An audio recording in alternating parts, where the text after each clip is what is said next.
আৰ্জিত ভাগ্য, একুৱায়াৰ্ড লাক। আমাৰ আগৰ খণ্ডতে আমি দুই প্ৰকাৰৰ ভাগ্যৰ কথা উল্লেখ কৰিছিলোঁ, এটা সহজাত বা জন্মগত আৰু আনটো আৰ্জিত।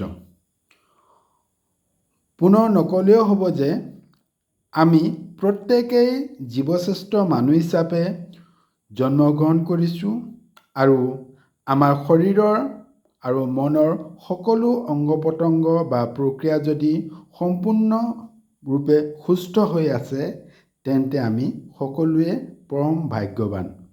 যিসকলৰ কোনোবা এটা অংগ যদিও কিছু অস্বাভাৱিকতা আছে, তেওঁলোকৰ অন্যান্য অংগসমূহে তাৰ বিকল্প হিচাপে ক্ৰিয়া কৰে। যেনে অন্ধ বা মূকবধিৰ ব্যক্তিৰ এটা বা দুটা জ্ঞানেন্দ্ৰিয় বিকল হ'লেও বাকী চাৰিটা জ্ঞানেন্দ্ৰিয়ই আমাতকৈ বহুত বেছি সক্ৰিয় হৈ তেওঁলোকৰ জীৱন নিৰ্বাহত সহায় কৰে। গতিকে আমাৰ সকলোৰে চিন্তা কৰিব পৰা, বিবেচনা কৰিব পৰা, যুক্তি দৰ্শাব পৰা, সমস্যা সমাধান কৰিব পৰা, প্ৰশ্ন কৰিব পৰা ইত্যাদি সকলো গুণৰ আমি অধিকাৰী। কিন্তু আমি এইবোৰক সঠিক ৰূপত প্ৰয়োগ কৰি নিজৰ জীৱনৰ আকাংক্ষিত লক্ষ্যত উপনীত হ'ব পৰাটোৱেই হ'ল আমাৰ আৰ্জিত ভাগ্য।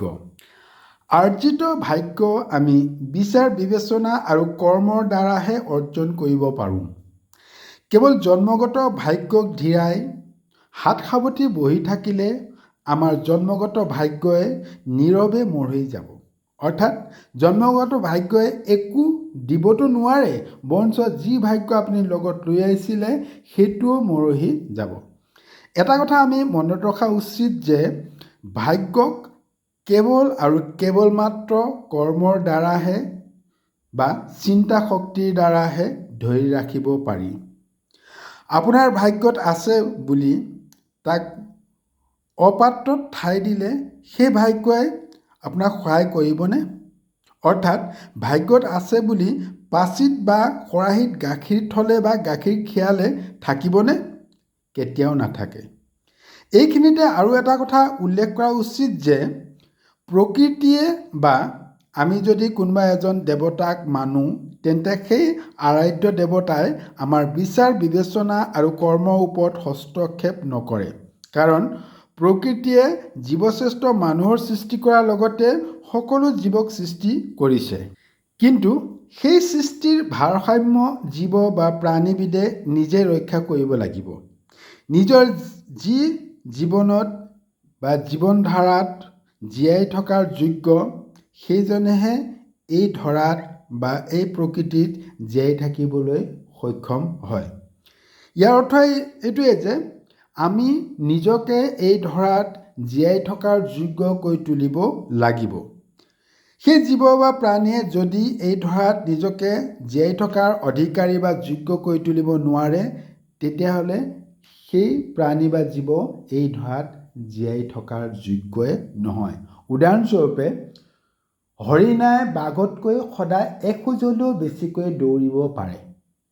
যদি কালক্ৰমত একেখন হাবিতে হৰিণাও থাকে, বাঘো থাকে, সিংহও থাকে, যদি কেনিবাকৈ হৰিণা কিবা কাৰণত এখোজ দৌৰাটো যদি দেৰি কৰি দিয়ে বা এখোজ দৌৰিব নোৱাৰে, এখোজ বেগাই দৌৰিব নোৱাৰে, তেতিয়াহ'লে তৎমুহূৰ্ততে সি বাঘ বা সিংহৰ চিকাৰ বা বলি হ'বলগীয়া হ'ব পাৰে।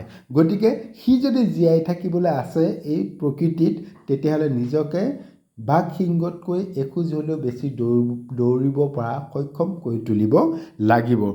এই কথাকে আমাৰ প্ৰকৃতিবিদ ডাৰউইনে শ বছৰ আগতে কৈছিল, অৰ্থাৎ ছাৰ্ভাইভেল অৱ দ্য ফিটেষ্ট তত্ত্বৰ দ্বাৰা, যে এই ধৰাত জীয়াই থাকিব সেইজনেই পাৰিব যিজন ইয়াত ছাৰ্ভাইভ কৰিবৰ কাৰণে ফিট বা উপযুক্ত হয়। গতিকে আমি সুকৰ্মৰ দ্বাৰা যদি আমি সৌভাগ্য গঢ়িব পাৰোঁ, ঠিক সেইদৰে কুকৰ্মৰ দ্বাৰা দুৰ্ভাগ্যৰ মুখামুখি হ'ব লগা হয়। কৰ্মই ধৰ্ম আৰু ধৰ্মই হ'ল ভাগ্য, আৰু আমি গঢ়া ভাগ্যই নিৰ্ণয় কৰিব আমাৰ জীৱনৰ গতিপথ। আশা কৰোঁ আপোনালোকে নিজকে প্ৰশ্ন কৰিবলৈ কিছু অৱকাশ পাইছে। সকলোকে ধন্যবাদ জনাইছোঁ। সকলো কুশলে থাকক, মংগলে থাকক আৰু নিজকে সৌভাগ্যশালী কৰি গঢ়ি তোলক।